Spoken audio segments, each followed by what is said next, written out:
Hi guys, welcome back to my channel. I'm glad you could make it. Today we've got a bit of a Q&A.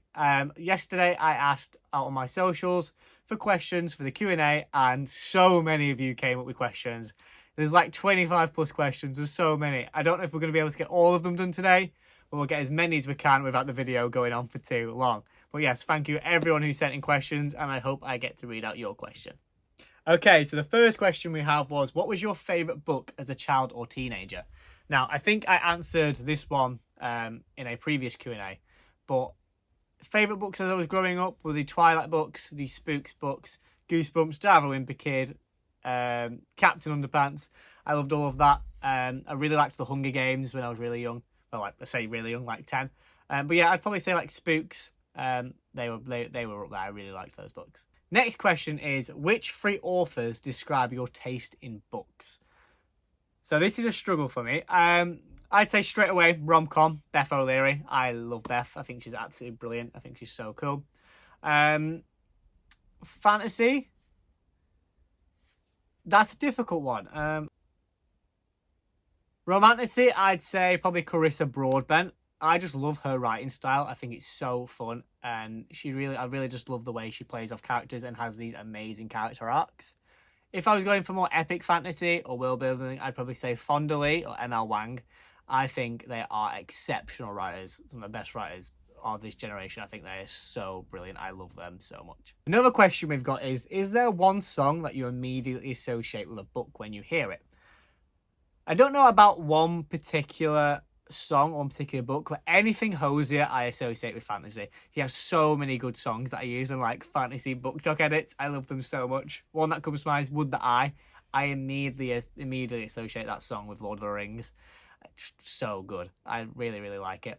Anything Hosier I'm in love with. I'm going to see him in August and I cannot wait. Okay, so this one is, what do you do for a living? I work in marketing. I'm a digital marketer. I've been there since I was 16, so coming up 7 years soon.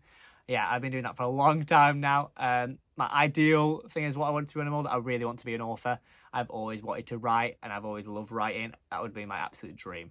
If I can somehow make it to be an author, that'd be life complete for me. Next one is, how do I get myself out of a reading slump? In all honesty, I kind of just let them drag out. Like, if I'm in a slump and I'm not feeling like reading, I'm not going to read. I think this is one thing that has become an effect of like being a creator.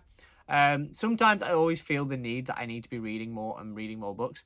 But then I remember to myself, it is a hobby and I'm supposed to be excited about reading. If I'm not excited about reading a book, then I'm just not going to read it for a bit.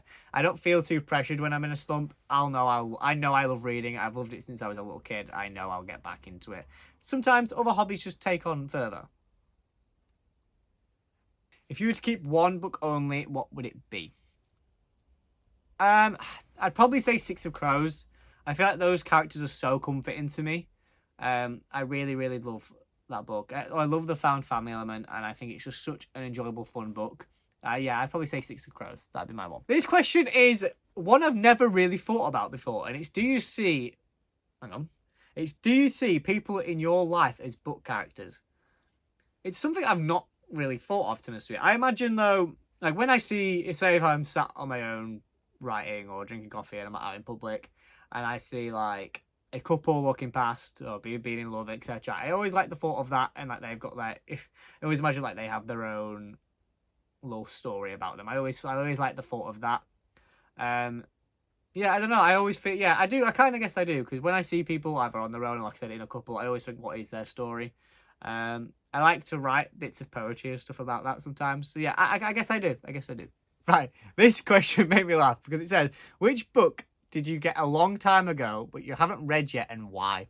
Honestly, that describes half of this bookshelf. It's hard to pinpoint one. But if I did, I'd probably say The Way of Kings. I bought that book a long time ago and I've still never read it. I think it's just because it's so daunting. I know I'm going to love that series, but the thought of reading them all, it just comes so daunting to me. They're so big as well.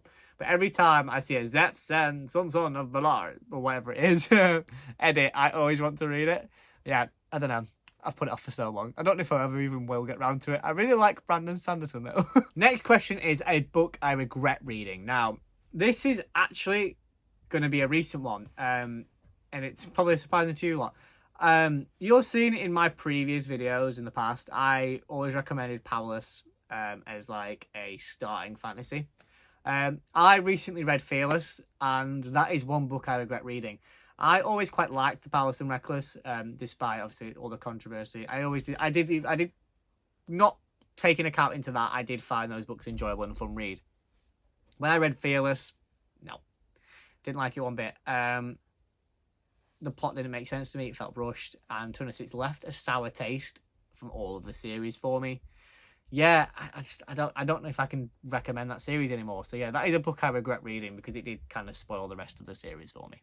This next question comes from my friend Lauren, who is in my book club. By the way, if you want to join my book club, the link is in my link tree. Anyone is welcome. At the moment, we're reading Book of Azrael. Following on the question, this comes from Lauren, and she says, When will you forgive me for Daughter of No Worlds? I recommended Daughter of No Worlds to Lauren, as I recommended it to most people, and Lauren didn't like it, and it still hurts my soul. She told me a few days ago, I've not got over it since. It still hurts. I'm not going to forgive you. That is one of those books that I absolutely love, and I just never get when people don't like it. Yeah, obviously reading subjective, but yeah, not forgiving you, Lauren. I beg all of you to go read Daughter of No Worlds and just tell me in the comments how right I am that this book is amazing. Please, for my own sake. Okay, another one. Which book character do you hate that everybody loves? I knew the answer to this one straight away because I can't stand this character. It is Cardan from The Cruel Prince. I love Jude and I love all the other characters in that book. I can't stand Cardan. I don't know what it is. I just don't like him whatsoever. I never ever got the thing of everyone liking Cardan. It just gives me pure Joffrey vibes from Game of Thrones. Like, Cardan is Joffrey. No one can prove me otherwise. I don't like him. This is an interesting question. This is, do you think Tamlin deserves a redemption arc? Now, I thought about this quite a lot before I actually came and answered this question because it is a difficult one. Personally, no, I don't think he does. Do I think he'll get one? Absolutely.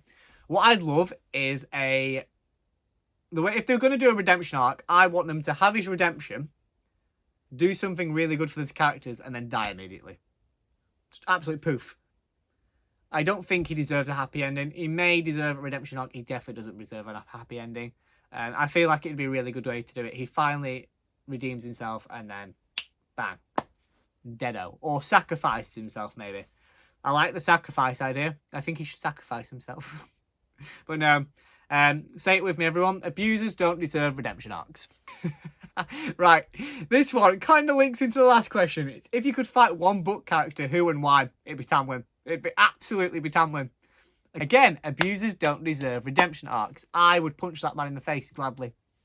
Can't stand him. Absolutely can't stand him. It's just awful.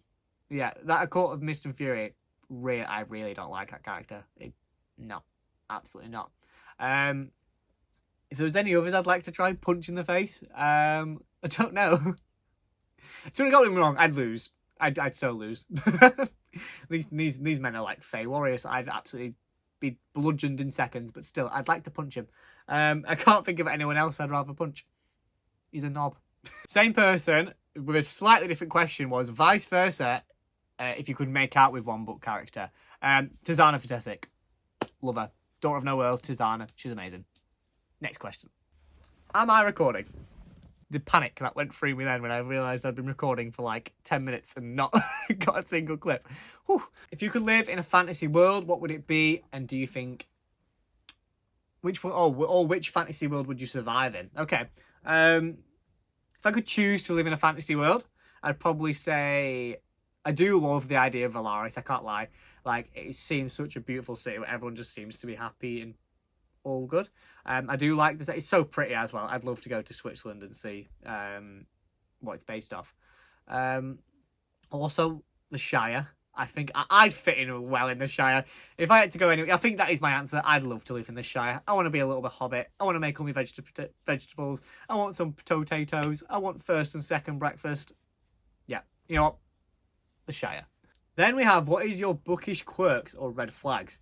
I don't know if it's a red flag or a quirk, but if there is a series now, like a romanticy series, and like I said, it's multiple books, I'm always hesitant of that first love interest. I've been done dirty so many times of falling for that first love interest only for them to be wiped off and have the worst arc ever, and then we get a second love interest for the remainder of the books. I've been done dirty too many times. I'm always so hesitant to like that first love interest. Gets me every time. Another red flag, anything with cheating, not really a fan. And anything like abusive or like the man, say if it's like an enemies to lovers and the man is like too awful, like the man's like hit her or something, or like really been abusive to her, no, won't read it. There's no way I'm getting on with that. There's a book series that I absolutely love, where one of the books that kind of sort of thing happens, and it's put me off that character forever. I really don't like that character now because of it. This one kind of relates in as well. What are your favourite tropes and your least favourite tropes? Okay, favourite tropes, found family, love it. I do like it. I do like it, enemies to lovers. You know, I like friends to lovers too. I think that is such an underrated one that not many fantasy people take advantage of. I really like friends to lovers. Tropes I don't like, hate the pregnancy trope, can't stand it. I don't know why it's used as a plot device, doesn't make sense to me. I also hate when they have a flash forward and it's always 5 years or like 2 years ahead, and they've always got like 3 or 2 kids. I'm not a fan. I don't like that. If you're gonna do that, do it like 10 years time or something maybe. I don't like how they always, as soon as they have a happy ending, it's straight to jump into have kids. I don't know. Don't really like it. I don't know if I've said cheating already. Don't like cheating trope. Also, the miscommunication trope. I know everyone hates this trope. I really hate this trope. How are you an adult and still not being able to communicate your feelings to one another? Like, especially when some of these people have lived for like 500 years. How have you not learned to communicate in 500 years? It's ridiculous. Stop it. The next one is, what is my favourite book cover? Now, I've just been sat staring at my shelves for like 10 minutes trying to decide what it would be. Such hard decisions because I have so many nice looking covers. But if I think I had to go for one, it'd be this Song of Achilles book cover. Put it there. I really love this cover. It's such a beautiful book, and the cover just matches how beautiful it is. I really like it. I love all the archery and the heart and the bow and the golden leaves beside it. I really like this book cover. Beautiful. Favourite book to movie adaptation and one that shouldn't have happened. Favourite book to movie adaptation has to be The Hunger Games. I really like those films. I really like those books. I think they're great. I honestly love those films. I think they did such a good job adapting as well. Obviously, some bits are left out. But besides that, I really like them. Okay, one that shouldn't have happened. I struggle with this a little bit. Because I've actually not watched that many movie to book adaptations. I know a lot of people say Divergent. I think it's Divergent. They didn't like that. I'd probably say Percy Jackson. I really didn't like the films or the TV series. I honestly thought, I watched the first episode of that TV series that came out on Disney Plus a couple of years back. Really liked it, and then the rest of the series, wasn't for me. Yeah, I liked those series when I was growing up, so for me, I don't think it's that difficult to go wrong with Percy Jackson. Why are we struggling? If you could be any book character, who would it be and why? Kenji. I love Kenji. Yeah, it'd be Kenji from the Shatter Me series. I really like that character. I think he's so great. He's so funny. Yeah, I know he goes through a lot and he has a lot of trauma and stuff that he's worked through, but I just really like Kenji. I think he's so great. I think he's just such a good comic relief character. I'd like to be Kenji. I'd like to have that. Kenji's my number one. So, how many books do you plan to read this year? I plan to read 50 this year. That was my goal. My goal last year was 30. And I got to 49, which I was one off 50, and I was really upset that I was one off 50. So this year, I am gunning for 50. I think I'm like 25 books in, 26 books in. I'm a fair few in. So yeah, I think I will hit it this year. So yeah, 50. If you could live anywhere, where would it be? All honesty, I don't mind the location too much, as long as it's somewhere in the countryside, quite peaceful, where I can sit and read and it's all just pretty. Preferably maybe near a lake somewhere.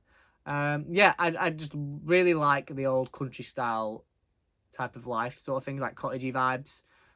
That's somewhere I'd really want to live. I don't really mind the location, just as long as I've got my own little thing there. With a book ladder. It has to have a home library with a book ladder, okay? Someone going to sort that for me, please? How many books do you own? I don't know. I don't know. I'm not going to count them. That'll take me too long. I don't know. What I do is I get rid of books, or take them like to charity shops, or give them away for books I'm not going to read or books I didn't like as much.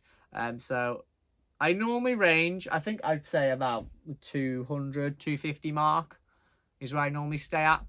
Yeah, and then bar that, I'll normally offload sometimes now and again. But yeah, I say it's about 200, 250. So this question is, what is your current watch and read right now, and do you have a favourite show? Current watch, I've just this minute finished Peep Show. For all my British audience, you'll know what Peep Show is. It's so funny. I've been watching it with my friends. I've been really enjoying it. Favourite show? Oh, sorry, read. What I'm reading right now is the Book of Azrael. Hang on. Oh! Reading the Book of Azrael for my book club. So far, not enjoying it, but I'm only a bit of the way through, so we'll hopefully it gets better. But so far, I'm not loving it. Favorite show is Big Bang Theory. My comfort show. I've watched it like 15 times all the way through. I love it so much. Big Bang Theory is so there for me. Yeah, just definitely a comfort show for me. Okay, so the final question, and I think it's such an amazing question, but I want to spend a little bit more time on it, and it's, why did you want to make a BookTok account and who inspired you to do it? I wanted to make a BookTok account to basically share my love for reading. I've always loved to read, and I always got so excited about it, and I just wanted to show people that and show people how much fun I have reading. One thing I always saw on BookTok is people taking it really seriously. I didn't want to do that. I always wanted to have like a fun approach to it and always be laughing and smiling along. Reading is fun and it's exciting for me, and I want people to share that same excitement and that same fun. I really, really wanted to do that, and just share my love for it. Like, I have so many books I've loved, and I just want people to have that same love for it. Reading is definitely coming back, and I love that, and I think that BookTok is such a huge thing for that. So yeah, I think it's so great. It's definitely one of the reasons I wanted to start it. Another thing is, I really wanted to grow my confidence and do something for me. So last year, when I first started the talking videos, I think we're coming up like, it'll be a year soon since I first posted my talking video on TikTok. I wanted to do something for me that would grow my confidence. That was something to put my energy into, and have something for me, just for me, that only I knew about. And all of a sudden it started growing and people started enjoying it, and I just can't believe that this is a thing now. I have the subscribers on YouTube, I have followers on TikTok, people are sending me books, I'm getting sent proofs of some of my favourite series. It's just incredible to me. But yeah, I wanted it to be something for me, and I kept it to myself for so long. And now I've told people about it. It's so great, and people know about it, and people like spot me if I'm out in public, and I think that is the most surreal thing in the world. It's just crazy. But yeah, I'm so grateful for every single bit of it. I love it so much. It's definitely one of the best things I've ever done, and I could not be more grateful to all of you. In terms of who influenced me, now, I definitely say one of the main ones was Books with Emmy. I'll put a screenshot of her profile here. Another one was Freya Valario. A lot of you people will, I imagine, already follow Freya. I think she's great. She definitely inspired me. Her short form content and the way she always has fun with it, I really liked. Fem as well on TikTok. I think I used to watch her content a lot. I still do. Yeah, I always just used to watch Bookish creators, and I just always really liked it. Yeah, I guess that influenced me. Just everyone coming together and showing how much they loved books. I really, really appreciated that, and I wanted to get involved in that space, and I'm so glad I did. Anyway, guys, that is the end of the Q&A. I hope I got to answer your questions. If I didn't, please let me know in the comments down below, and I will make a note of them and make sure I answer them straight away in the next Q&A I do. But yeah, thank you guys so much for watching. If you do have any other questions for me, let me know in the comments down below, and I will see you guys in the next video. Bye bye.